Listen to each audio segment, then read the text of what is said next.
దేవుని సన్నిధిలో, ప్రభా నన్ను క్షమించు ప్రభా, ఇదిగో నీ సన్నిధి నిలబడడానికి అర్హత లేదయ్యా, నాకు యోగ్యత లేదయ్యా, నేను భయంకరమైన పాపిష్టాల్ని, నేను భయంకరమైన పాపిష్టుని ప్రభా, ఇదిగో నా పాపము బహుఘోరమైనది ప్రభా అని ఎంతమంది దేవుని దగ్గర క్షమాపణ కోరుకున్నారు? ఒకరోజు ఇద్దరు వ్యక్తులు వచ్చారు మందిరానికి ప్రార్థన చేయడానికి. ఇద్దరు వ్యక్తులు వచ్చేవని ప్రార్థన చేస్తున్నారు తెలుసా? ప్రభా, నేను చాలా నీతిమంతుడిని ప్రభా, నేను చాలా మంచివాడిని, ఇదిగో నేను ఉపవాసం ఉంటాను, ఇదిగో నేను మీ సన్నిధిలో 10వ వంతు ఇస్తాను. చదవండి లూకా సువార్త. నా మాటలు అనుకుంటారు. లూకా సువార్త 18వ అధ్యాయము 10వ వచనం. ప్రార్థన చేయుటకై ఇద్దరు మనుషులు దేవాలయమునకు వెళ్ళిరి. వారిలో ఒకడు పరిసయ్యుడు, ఒకడు సుంకరి.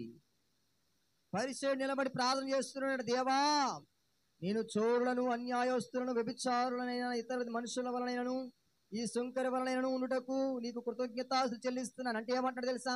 నేను చాలా గొప్పోడిని ప్రభా, నేను చాలా మంచోడిని ప్రభా, నేను మంచివాడిగా ఉన్నందుకు, నేను గొప్పవాడిగా ఉన్నందుకు నీకు కృతజ్ఞతాస్తుతులు. ఎంత గొప్ప ప్రార్థన అండి. తర్వాత వారమునకు 2 మార్లు నేను ఉపవాసము చేయుచున్నాను, నా సంపాదన అంతటిలో 10వ వంతు ఇస్తున్నాను అని ఏం చేస్తాడంట? ప్రార్థన చేస్తాడట. ఇదిగో ప్రభా, ప్రతి కార్యక్రమం నేను ముందు ఉంటాను, ఇదిగో 10వ వంతు ఇస్తున్నాను, నేను చాలా మంచివాడిని, చాలా నీతిమంతుడిని, నేను చాలా గొప్పవాడిని. ఆడేడు ప్రభువాడు, ఆ శంకరుగాడు ఆడు మంచోడు కాదు ప్రభువా. కొంతమంది ఎలా ప్రార్థన చేస్తారండి. తర్వాత శంకరు కూడా ప్రార్థన చేశాడు. ఏమని ప్రార్థన చేశాడు? సుంకరి దూరముగా నిలిచి ఉండి ఆకాశం వైపున కన్నులెత్తుటకైనను ధైర్యము చాలక రొమ్ము కొట్టుకొనుచు, దేవా, పాపినైన నన్ను కరుణించుమని పలికెను. అతని ప్రార్థన దేవుడు అంగీకరించాడు. అందరూ చప్పట్లు కొడుతూ దేవుని స్తుతించండి. ప్రియులారా, ఎప్పుడైతే నేను పాపిని, నన్ను క్షమించని అడిగాడో దేవుడు వెంటనే ప్రార్థన అంగీకరించాడండి. నన్ను క్షమించు ప్రభు అన్న వెంటనే ప్రార్థన దేవుని సన్నిధికి చేరింది. కొంతమంది, అమ్మా ఇదిగో నీకు తెలుసో తెలియక ఏదైనా తప్పు చేసి ఉంటే క్షమించమని అడగండి అమ్మా దేవుని అంటే అడగరు కొంతమంది. నేనే తప్పు చేశాను, నాకంట భయంకరంగా తప్పులు చేసేవారు లేరా అని వాళ్ళ వైపు చూపిస్తాయి 4 ఏళ్ళు. ఇదిగో పలానా వాళ్ళు అలా చేస్తున్నారు, పలానా వాళ్ళు ఇలా చేస్తున్నారు, నేనే దొరికైనా నీకు అనుకుంటావు నువ్వు. నేనంటాను ప్రియరా, నువ్వు దేవుని, ఎవరు మనుషులు లేకపోయినా పర్లేదు, రహస్యంగా నువ్వు దేవుని సన్నిధికి వచ్చి నీవు ప్రార్థన చేస్తే దేవుడు నీ పాపాలన్నీ క్షమిస్తాడండి. ఒకవేళ ప్రియరా నామోషిగా నువ్వు ఫీల్ అయితే దేవుడు హృదయాన్ని చూస్తాడు కదా. ఆయన నుండి ఎవరైనా తప్పించుకోగలమా అండి? ఈ భూమి మీద కేవలం ఒక వ్యభిచారమే కాదండి పాపం అంటే. ఈరోజు చాలా మంది పాపం అంటే వ్యభిచారమే కదా అనుకుంటున్నారు. మోసం చేయడం పాపం, అబద్ధం ఆడడం పాపం. చాలా చాలా చిన్నవండి. ఏమన్నాడు ఎబ్రీ పత్రికలో? సులువుగా చిక్కులు పెట్టు పాపము. పాపం ఎలా ఉంటుందంటే చాలా సులువుగా చిన్న విషయాల్లోనే ఉంటుందండి. మనం అనుకుంటాం మటర్ల చేతినే పాపమేమో, వ్యభిచారం చేస్తే పాపం అనుకుంటాం.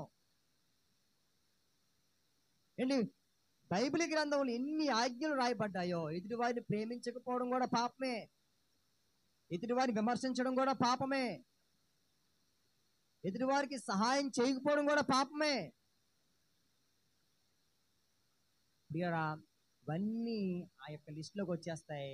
నేనంటాను ప్రియరా, మనము దేవుని సన్నిధిలో మనము ఖచ్చితంగా క్షమించమని అడగాల్సిందే ఎవరైనా. ఎందుకంటే అందరూ ఆ లిస్టులోకి వచ్చేస్తారండి, అందరూ ఆ లిస్టులోకి వచ్చేస్తారు. ఒకరోజు ఒక పాస్టర్ గారు అడిగారట, అమ్మ నీకు ఎంతమంది శత్రువులు ఉన్నారనేసి. అబ్బే నాకు శత్రువులు కాదండి, నాకు మిత్రులు ఎక్కువ అండి, శత్రువులు నాకు ఎవరు లేరండి అన్నారు. అప్పుడు అన్నారట, ఎవరు ఎక్కువ మంది శత్రు లిస్ట్ రాస్తారో వాళ్ళకి జనవరి 1కి చాలా పెద్ద గిఫ్ట్ ఇస్తున్నాను అన్నాడట. అమ్మో, శత్రువులందరూ జ్ఞాపకం వచ్చేసారట. రాస్తుందంట ఒక్కొక్కరికి ఎవరి నాకు ద్వేషం ఉందో, ఎవరినైతే నేను తిట్టానో, ఎవరి మీద నాకు పగ ఉందో, ఎవరైతే నాకు శత్రువులుగా ఉన్నారో మొత్తం అలా రాసుకుంటూ వచ్చింది. ఇంత పొడుగు లిస్ట్ వచ్చేసిందట. ముందు అడిగితే నాకు శత్రులే మిత్రులే కానీ శత్రువులు లేరండి అని చెప్పాడంట. రెండు తర్వాత ఆ యొక్క లిస్ట్ అలా పెరిగిపోతుంది. ఒకవేళ నేను కూడా మిమ్మల్ని అడిగి, అమ్మ వచ్చేవారు మీ శత్రువుల లిస్ట్ తీసుకుంటారండి అంటే ఎంతమంది ఉంటారో.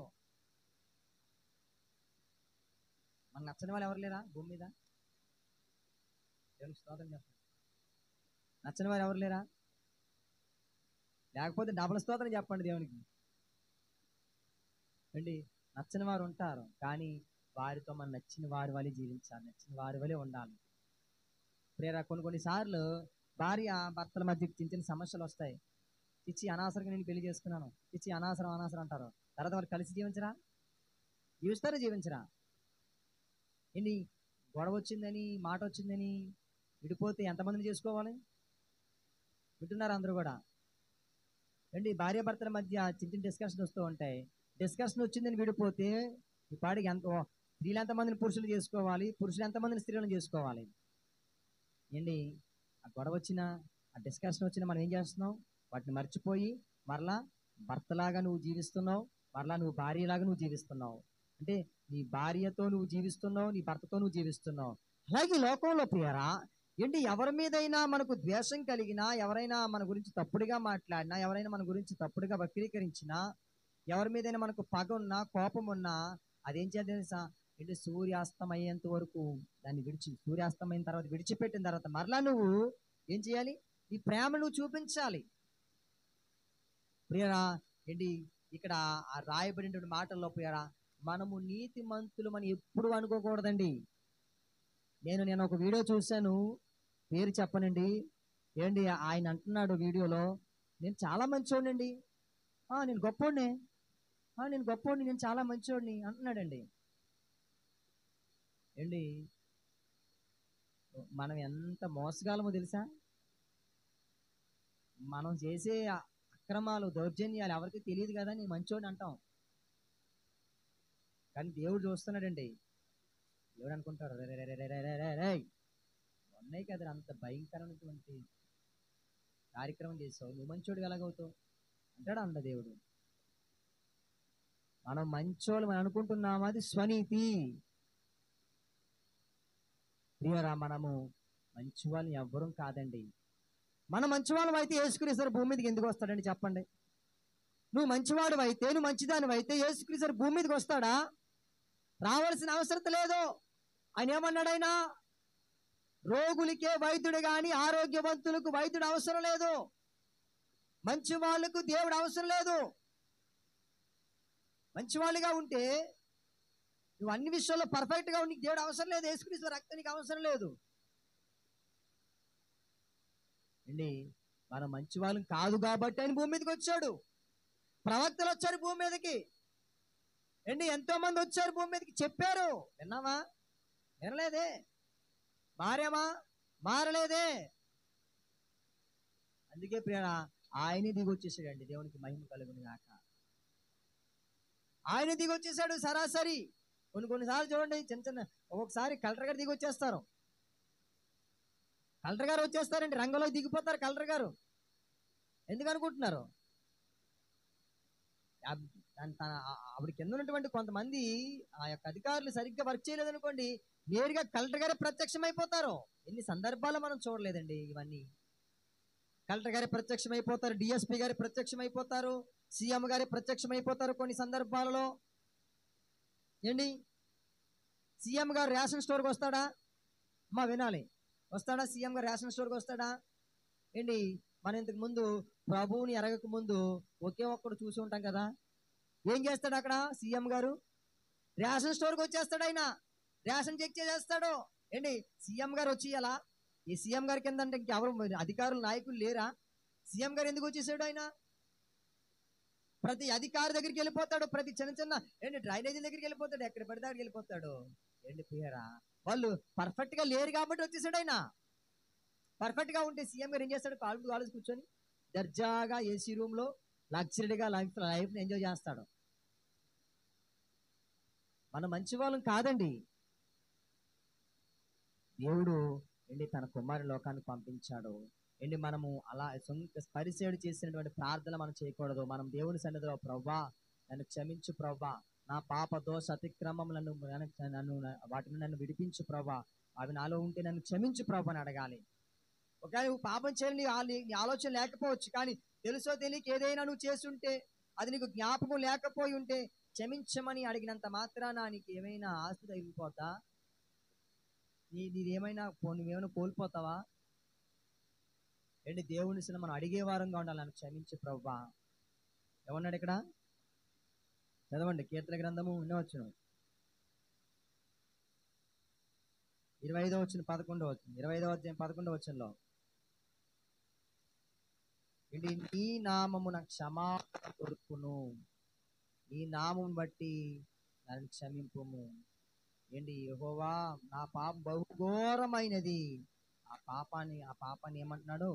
క్షమించమన్నాడు ప్రియరా. తర్వాత 89వ అధ్యాయం చూద్దాం. కీర్తన గ్రంథము ముగించేస్తాను త్వరగా. 89వ అధ్యాయము 12వ వచనం.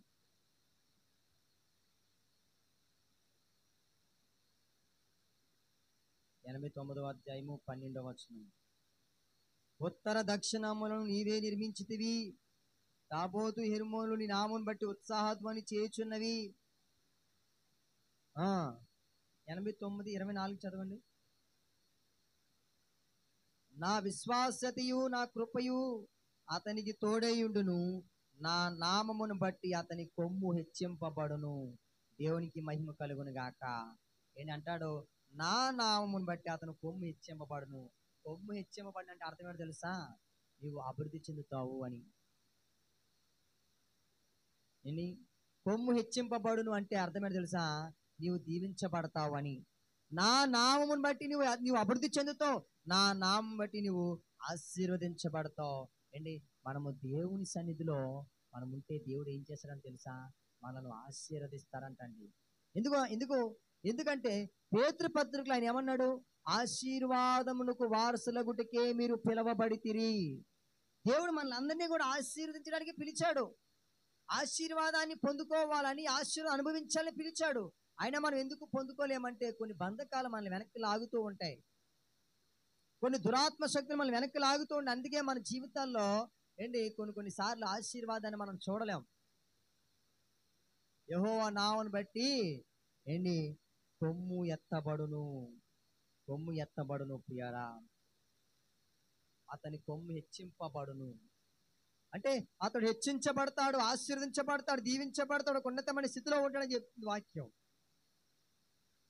మన జీవితంలో ప్రియరా కొన్ని సార్లు ఏదో మనకు దేవునికి విరోధమైనది ఏదైనా మనం ఎంతో భక్తి చేసినా, ఎంతో మనము కష్టపడి ప్రయాసపడినా, దేవునికి ఇష్టం కానిది ఏదైనా ఉంటే మనల్ని మనం ఆలోచన చేయాలి. నేను ఇంత ప్రార్థన చేస్తున్నాను, ఇంత క్రమంగా మందిరానికి వెళ్తున్నాను, అయినా నా జీవితంలో ఆశీర్వాదం లేదేంటి అని ఒకసారి మనం ఆలోచన చేస్తే, ప్రభువా ఏంటి లోపం అని దేవుడిని అడిగితే దేవుడు తెలియజేస్తాడండి. దేవుడిని అడగాలి, ప్రభువా ఏదో లోపం ఉంది ప్రభువా, నాలో లోపం లేకపోతే నేను ఎందుకు దీవించబట్టలేదు, లోపం లేకపోతే నేను ఎందుకు ఆశీర్వదించబట్టలేదు, ఆ లోపం ఏంటి నాకు తెలియజేయ ప్రభువా. నీ కొరకు ప్రార్థనలు చేస్తున్నాను, నీ సన్నిధిలో ఉపవాసం ఉంటున్నాను, నీ సన్నిధికి క్రమంగా వెళ్తున్నాను, నీ సన్నిధిలో ఎంతో పరిచయం చేస్తున్నాను, ఇదిగో అనేక మందికి సువార్తను ప్రకటిస్తున్నాను, అనేక మంది కొరకు ప్రార్థన చేస్తూ ఉన్నాను, ఎంతో నేను కష్టపడుతున్నాను ప్రభువా నీ సన్నిధిలో, అనేక ప్రాంతాలు తిరుగుతున్నాను, అనేక చోట్లకు వెళ్తున్నాను, నేను బైబిల్ చదువుతాను, రోజుకి 4-5 అధ్యాయాలు చదువుతాను ప్రభువా, ఇదిగో మోకాళ్ళ నుండి నేను ప్రార్థన చేస్తాను ప్రభువా, అయినా నాలో ఎందుకు నా జీవితం ఫలించట్లేదు, నా కుటుంబం ఎందుకు ఫలించట్లేదు, ఏదైనా లోపం ఉందా ప్రభువా నాలో, అది తెలియజేయ ప్రభువా అంటే దేవుడు తెలియజేస్తాడండి నీకు. దేవునికి స్తోత్రం కలుగును గాక. నా నామమును బట్టి అతను కొమ్ము హెచ్చింపబడిన. తర్వాత 91:14 చదవండి, ముగించేస్తున్నాను. 91:14. అతడు నన్ను ప్రేమించుచున్నాడు గనుక నేను అతనిని తప్పించెదను. అతడు నా నామమును ఎరిగిన వాడు గనుక నేను అతని ఘనపరచెదను. అంటే ఘనత ఘనత ఎలా వస్తుంది? దేవుడి వల్ల వచ్చే ఘనతే వేరండి. అతడు నా నామమును ఎరిగిన వాడు. నా నామం ఏంటో తెలుసు, నామముకున్నటువంటి శక్తి ఏంటో తెలుసు ఆయనకు. నా నామం ఎంత ప్రభావం కలిగినదో తెలుసు. అందుకే నేను అతన్ని ఘనపరుస్తున్నాను, అందుకే నేను అతన్ని ఆశీర్వదిస్తున్నాను. ఘనత ప్రియులారా చాలా అవసరం అండి. ఏంటి యాకోబు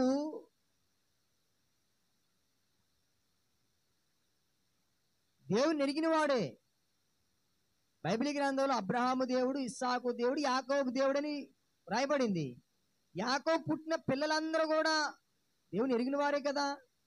కానీ దేవుడు యోసేపునే గణపరిచాడండి. కారణం ఏంటో తెలుసా? యోసేపు ఏంటి మిగిలిన వారందరికంటే యోసేపు దేవుని నామాన్ని అమితంగా ప్రేమించేవాడట, దేవునికి అమితంగా విధేయత కలిగి ఉండేవాడట, ఏంటి దేవునికి అమితంగా భయభక్తులు కలిగి జీవించాడట. అందుకే యోసేపు కన్నా పెద్దవాళ్ళు అన్నలున్నా కూడా దేవుడు యోసేపుని ఆశీర్వదించాడండి. దేవునికి స్తోత్రం కలుగును గాక. యోసేపు చిన్నవాడే, కానీ యోసేపుని దేవుడు ఘనపరిచాడు. ఒక దేశానికే ప్రధానమంత్రిని చేశాడు. 7 సంవత్సరాలు యోసేపు వల్ల ప్రపంచం పోషించబడిందండి. 7 సంవత్సరాలు పోషించాడు యోసేపు. అంత ఘనత ఎవరికి దక్కింది? దేవునికి మహిమ కలుగును. ఏంటి దేవుడు నువ్వు చిన్నోడువా, నువ్వు చదువు లేని వాడువా, నువ్వు ఆస్తి లేని వాడువా, ఏవి చూడండి, అవసరం లేదు అవన్నీ దేవునికి. నీవు దేవుని నామమును కలిగి ఉంటే, నీ వెనకాతల బంధుజనులు లేరా, నీ వెనకాతల రక్త సంబంధికులు లేరా, నీ వెనకాతల పేరు ప్రఖ్యాతులు లేవా, నీ వెనకాతల రాజకీయ నాయకులు లేరా, ఎవ్వరు లేకపోయినా పర్వాలేదు, నీవు దేవుని నామాన్ని గట్టిగా నువ్వు పట్టుకుంటే నువ్వు ఘనత వహించిన వాడు అవుతావు. అందరు చప్పట్లు కొట్టి దేవుని స్తుతించాలి. గట్టిగా పట్టుకోవాలి. అయ్యో నేను చదువుకోలేదండి, నాకు అంత జ్ఞానం లేదండి, నా దగ్గర అంత డబ్బు లేదండి, నేను అంత ధనవంతుడు కాదండి, ఏమి అవసరం లేదు దేవునికి. నువ్వు చదువుకోకపోయినా పర్వాలేదు, నీ దగ్గర ధనం లేకపోయినా పర్వాలేదు, నీ దగ్గర హోదా లేకపోయినా పర్వాలేదు, దేవుడు నీ మనసును చూస్తాడు. ఆయన నీ మనసు దేవుడు, నీ మనసులో నీ హృదయంలో దేవుడు ఉండాలి. ఏంటి మీ అందరికీ తెలుసు కదండి, ఏంటి పుట్టినప్పటి నుంచే ఇక్కడికే ఉంటాయండి, ఉండవు, అంతా ఉండదు.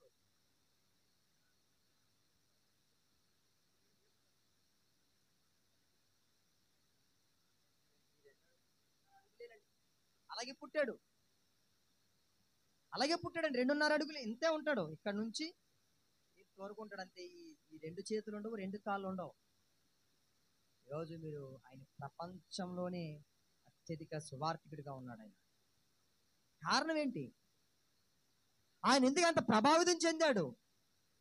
ఏంటి ఒకవేళ మంచి జ్ఞానవంతుడయ్యండి అవయవాలు కోల్పోయాడా? కాదు, పుట్టుకుతూనే అలా పుట్టాడండి. ఆయన 2 కాళ్ళు లేనివాడిగా పుట్టాడు. ఎలా చదువుకుని ఉంటాడో? స్కూల్కి వెళ్ళి ఉంటాడంటారా? కాలేజీకి వెళ్ళి ఉంటాడంటారా? చెప్పండి. వెళ్ళి ఉండేవాడు కాదండి. ఎలా వెళ్తాడండి కాలేజీలకి, స్కూల్కి? ఎవరు జాయిన్ చేస్తారు? మొన్న నేను బైబిల్ ట్రైనింగ్కి వెళ్ళాను కదా. బైబిల్ ట్రైనింగ్లో ఒక రూల్ ఉంది. ఏంటి? అనారోగ్యంతో ఉన్నవారు, అంటే అనారోగ్యంలో కూడా కొన్ని కేటగిరీస్ ఉన్నాయి. పక్షపాతం ఏమండి, తర్వాత ఫిట్స్, అవి ఉన్న వాళ్ళు జాయిన్ చేసుకోరు. ఎందుకనుకోండి, వాళ్ళకి ఒక మనిషి తోడు ఉండాలి, వాళ్ళ దగ్గర ఒక మనిషి నిత్యం ఉండాలి. ఏ సమయంలో ఎవరు ఏ టైం భోజనం చేస్తారో తెలియదు. టైంకి భోజనం ఉండదు. మీకు చెప్పాను కదా, ఎన్ని గంటలు భోజనం చేసేవాడిని? 4, 5 ఆ టైంలో భోజనం చేసేవాడిని. రాత్రి 11, 12 ఆ టైంలో భోజనం చేసేవాడిని. ఏంటి అలా ఉన్నప్పుడు ఖచ్చితంగా ఆ వ్యక్తికి మనము సేవ చేసేవారు ఉండరు. స్కూల్కి వెళ్తే జాయిన్ చేసుకుంటారా? స్కూల్లో జాయిన్ చేసుకునేవారు కాదు. కాలేజీలో జాయిన్ చేసుకుంటారా? జాయిన్ చేసుకునేవారు కాదండి. ఎవరు వెళ్తారు? అతనికి ఎవరు పరిచయం చేస్తారు? ఎవరు అతనికి అన్ని పనులు చేసి పెడతారు? ఓ బాత్రూమ్కి వెళ్ళాలన్నా, స్నానం చేయాలన్నా, బట్టలు వేసుకోవాలన్నా ఎవరు? ఒకవేళ చిన్నపిల్లడు అనుకోండి, ఎవరో ఒకరు చేసి పెడతారు. ఓ యుక్త వయసుకు వచ్చిన తర్వాత ఎవరు చేస్తారు అవన్నీ? ఏంటి, కానీ అతడు దేవుని యొక్క వాక్యాన్ని నమ్మాడు. ఈరోజు ప్రపంచాన్ని ప్రపంచంలోని ఒక నెంబర్ 1 సువార్తికుడు ఉన్నాడండి. ఆయనతో పోల్చుకుంటే మనం అందరం బెటర్ కదా, చెప్పండి. చాలా బెటర్ అండి ఆయనతో పోల్చుకుంటే. ఏంటి ప్రియారా, ఈరోజు అనేక వేల మంది మారిపోతున్నారు. ఏంటి, మొన్న ఒక వీడియో పెట్టాను మన గ్రూప్ లో, కళ్ళు లేవండి ఆయనకి, అద్భుతంగా వాయిస్తున్నాడు ప్యాడ్, చాలా అద్భుతంగా వాయిస్తున్నాడు. కళ్ళు లేకపోయినా దేవుని పని చేస్తున్నాడు. చక్కగా వాక్యం చదువుతున్నాడు. ఒక ఆమె చేతులు లేవు అయినా బైబిల్ చదువుతుంది. చేతులు లేకుండా బైబిల్ ఎలా చదువుతుంది? నేను నాలుగుతో పెయిల్ తిప్పేది. నీకో చేతులు ఉన్నాయి, నాలుగు ఉన్నాయి, అన్నీ ఉన్నాయి, కళ్ళు ఉన్నాయి, పెద్ద పెద్ద కళ్ళు ఉన్నాయి, అయినా వాక్యం చదవము. చెవులు ఉన్నాయి, శాడంత చెవులు, అయినా వాక్యం వినం. ప్రతిరోజు పెడుతున్నాను మీకు నెట్లో, వాక్యం వినం. బైబిల్ చేతిలో ఉంది, అయినా మనం చదవము. ఏమండి, కళ్ళు లేని వాళ్ళు, చేతులు లేని వాళ్ళు, కాళ్ళు లేని వాళ్ళు ఎంతో సేవ చేస్తున్నారండి, ఎంతో సేవ చేస్తున్నారు. మనమేం చేస్తున్నాం? మనమేం కష్టపడుతున్నాం? ఒక గంట ప్రార్థన చేయండి అమ్మా దేవుని సన్నిధిలో. చక్కగా ఫ్యాన్ ఉంది, చక్కగా మీకు అన్ని సౌకర్యాలు ఉన్నాయి. ఏసీ పెట్టాలంటారా? ఎన్ని గంటలు ఇంటి దగ్గర ప్రార్థన చేస్తున్నాం అంటే ఇంటి దగ్గర కూడా చెయ్యం. ఎంతసేపు వాక్యం చదువుతున్నావు? వాక్యం ఉండదు మన జీవితంలో. ప్రియులారా, దేవుని యొక్క నామ నువ్వు గట్టిగా చేపట్టిన వాడవైతే సాతాను ఉన్నా మనల్ని ఏం చేయలేడండి. ఏం చేసినా మనకి ఏం అనిపించదు. ఏం చేసినా మనకి ఏమీ అసలు చీమ కుట్టినట్టు కూడా అనిపించదు. మనము దేవుడు మనల్ని మంచి స్థితిలో ఉంచాడు, మనకు అన్ని ఇచ్చాడు. మనం ప్రార్థన చేద్దాం, ఎక్కువగా ప్రార్థన చేద్దాం. ఏంటి, బాలేదు అనేటువంటి మాటను తీసేయండి. నేను చెప్తున్నాను కదా, నాకు బలహీనంగా ఉందన్న మాట అసలు అది రాకూడదండి. బలహీనంగా ఉండి నేను ఏ పని చేయకుండా వదిలేస్తున్నావు చెప్పు. అనారోగ్యంతో హాస్పిటల్లో మంచం మీద ఉన్నావా? ఒక నెల రోజులు మంచం మీద ఉన్నావా? సరే హాస్పిటల్కి వెళ్ళి చూడండి ఎంతమంది మంచాల మీద ఉన్నారో. బాగాలేదని చెప్పి హాస్పిటల్ ఒక నెల రోజులు అడ్మిట్ అయ్యి ఉన్నావా? బాగాలేదని చెప్పి ఏ పని చేయకుండా ఉంటున్నావు? నీ ఎక్కడికి వెళ్ళకుండా ఉంటున్నావు? ఆలోచించేయండి ఒకసారి. నా దగ్గర డబ్బులు లేవండి, నా పరిస్థితి బాగాలేదండి బాబు, మాకు చాలా అప్పులండి. అప్పులుండి ఎక్కడికి వెళ్ళడం మానేసావు? పెళ్ళిళ్ళకి వెళ్ళడం మానేసావా? చుట్టాలింటికి వెళ్ళడం మానేసావా? తిరగడం మానేసావా? నువ్వు ఎక్కడికి వెళ్ళట్లేదా అప్పులున్నాయని? ఎవరితో మాట్లాడట్లేదా? ఏ కార్యక్రమాలకి వెళ్ళట్లేదా? అప్పులు లేని వాడు ఎవడండి? నాకేముంది కదా 9 లక్షలు. ఈ మందిరం 2 లక్షలకి 4 లక్షలు అప్పు చేసి 4 లక్షలు కాస్త 9 లక్షలు అయింది. ఇది చాలా పెద్ద ఆశీర్వాదం. దేవునికి స్తోత్రం కలుగును గాక. హల్లెలూయా. 2 లక్షల కోసం 4 లక్షలు అప్పు చేశానండి. ఆ 2 లక్షలు తీర్చలేక 2 లక్షలు ఇచ్చేవాడు లేడు, కానీ 4 లక్షలు ఇచ్చేవాడు దొరికాడు.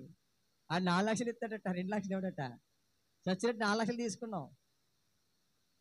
4 లక్షలు కాస్త తీర్చడానికి ఎంత అవుతుంది? 9 లక్షలు అవుతుంది. మనం కాల్కులేట్ చేశాను. ప్రియారా, పరిస్థితులు ఎప్పుడు ఎలా ఉంటాయో నీకు తెలియదండి.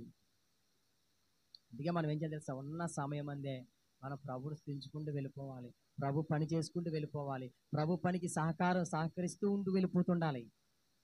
ప్రభు ఏంటి, మన దగ్గర ఎంత ఉన్నా కూడా ఏంటి, మనం ప్రభు పరిచర్యకు సహకరించాలి. మొన్న మేము ప్రియారా పోయిన నెలలో అంటే జూలై మంత్ ఎండింగ్లో పాస్టర్ గారి దగ్గరికి వెళ్ళాం. నేను పాస్టర్ గారు వెళ్ళి, అయ్యా ఇదిగోండి దేవుడు ఈ నెలలో మాకు ఇచ్చినటువంటి ఆదాయం అని, ఏమండి ఆ దశభాగం అంతా తీసుకెళ్ళి ఆయన చేతిలో పెట్టి మేము ప్రార్థన చేసుకున్నాం. ప్రార్థన చేసుకున్న తర్వాత పాస్టర్ గారు అన్నారు, వచ్చే నెల నుంచి ఏంటి 15% ఇవ్వాలండి, 15% ఇవ్వాలి. అంటే దీవించగలది ఇవ్వమని చెప్పింది బైబిల్. మనం అంతా ఇవ్వలేం కాబట్టి కనీసం 10% అయినా పాత నిబంధన ప్రకారంగా ఇవ్వమని చెప్పింది. అయితే ప్రియరా మేము తీసుకున్న నిర్ణయం ఏంటంటే 15% ఇవ్వాలని ఈ నెల నుంచి ప్రియరా. దేవుడు ఏ రకంగా మాకు సహాయం చేసినా 15% మేము దాంట్లో ప్రభుకి ఇవ్వాలని తీర్మానం చేసుకున్నాం. అప్పులు లేవా అంటే ఉన్నాయి. 9 లక్షల అప్పు ఉంది. డోగ్రా చీట్లు అన్నీ ఉన్నాయి, అన్నీ ఉంటాయండి. అన్నీ ఉన్నా ఏమున్నా లేకపోయినా మనం ప్రభుకి సహకరిస్తూ ఉండాలి. ప్రభు పని చేస్తూ ఉండాలి. ఏ రోజు ఆ రోజు మనం క్లియర్ చేస్తూ ఉండాలి. సమయం అయినా కూడా రాత్రి చెప్పాను కదా, రోజుకి ఎన్ని గంటలమ్మా దేవుని సన్నిధిలో గడపాలి చెప్పండి. రాత్రి వచ్చిన వాళ్ళు చెప్పండి, ఎన్ని గంటలు చెప్పండి. ముగించేస్తున్నాను, అయిపోయింది. రాత్రి ఎవరెవరు వచ్చారు? ఎన్ని గంటలు గడపాలని చెప్పాను పాత నిబంధన ప్రకారంగా దేవుని సన్నిధిలో? 3 గంటలు చెప్పాను. కనీసం అంటే 3 గంటలు అంటే 10వ వంతు అనమాట పాత నిబంధన ప్రకారంగా. క్రొత్త నిబంధన ప్రకారంగా చెప్పాలి.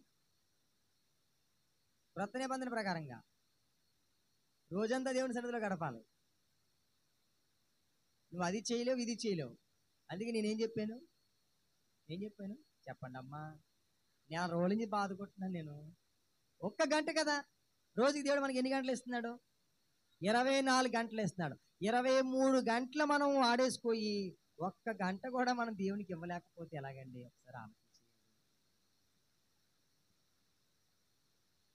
1 గంటే కదా దేవుని సన్నిధిని గడపమనేది.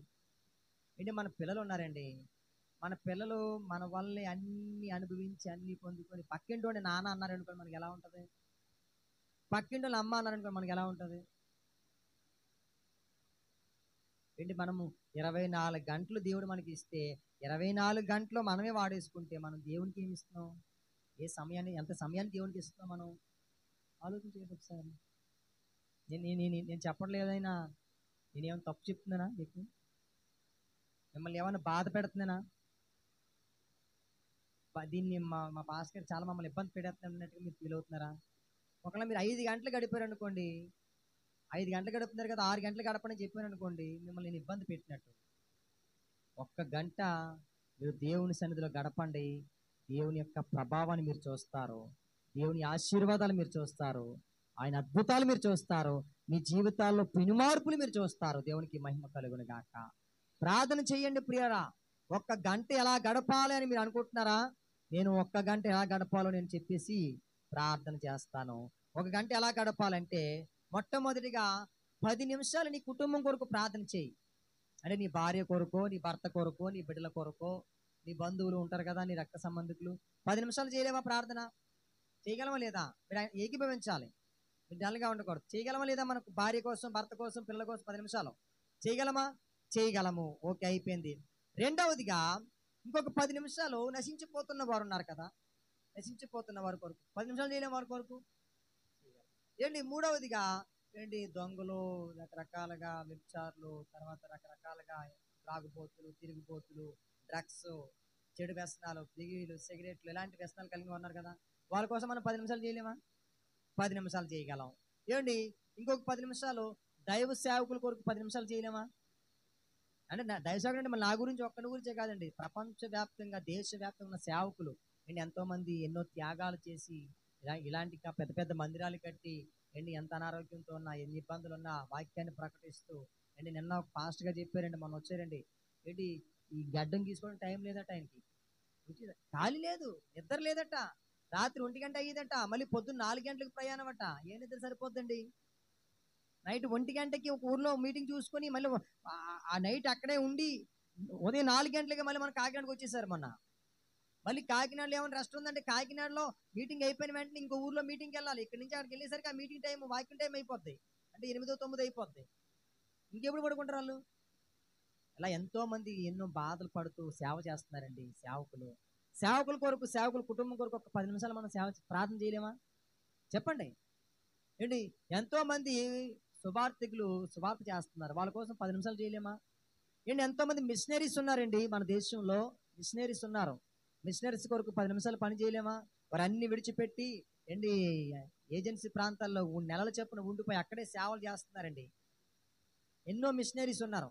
ఏంటి కాళ్ళు లేని వాళ్ళ కొరకు, కళ్ళు లేని వాళ్ళ కొరకు, తర్వాత చేతులు లేని వాళ్ళ కొరకు, మూగవారి కొరకు గుడ్డు వీళ్ళ కోసం 10 నిమిషాలు చేయలేమా? చెప్పండి అమ్మా, చేయగలం కదా? ఎంత వచ్చింది టైము? 50 నిమిషాలు వచ్చింది. 50 నిమిషాలు వచ్చింది కదా. ఇంకొక 10 నిమిషాలు మన సంఘం కోసం చేయండి, మన సంఘంలో ఉన్న విశ్వాసాల కోసం చేయండి. ఎంతసేపు అయిపోయింది? గంట అయిపోయింది కదా. మీరు అలాగా సమయాన్ని మీరు డివైడ్ చేసుకుంటే మీరు ఈజీగా ప్రార్థన చేయగలరు. ఈ 5 అంశాలు మీరు జ్ఞాపకం చేసుకోండి. 5 పదులు, తర్వాత 6 పదులు కదా, 6 పదులు 60. 6 అంశాలు మీరు రాసుకోండి, 6 అంశాలు జ్ఞాపకం పెట్టుకోండి. ఈజీగా మీరు ప్రార్థన చేయగలుగుతారు. ఇంకో గంట పెడతారు మీరు, మాస్టర్ గారు గంట సరిపోవట్లేదండి, ఇంకో గంట చేసుకుంటానండి అని అంటారు. చేసుకోండి అమ్మా, చక్కగా ఫ్యాన్ ఉంది, చక్కగా మీరు గేట్ వేసుకోండి, లోపల ఉండండి, డిస్టర్బెన్స్ లేకుండా గడ పెట్టేసుకోండి, చక్కగా మీరు ప్రార్థన చేసుకోండి అంటాను. నాకు ఇంకా సంతోషం, మీరు 2 గంటలు ప్రార్థన చేస్తే. దేవునికి స్తోత్రం కలుగును గాక. అందరూ లేచి నిలబడతాం.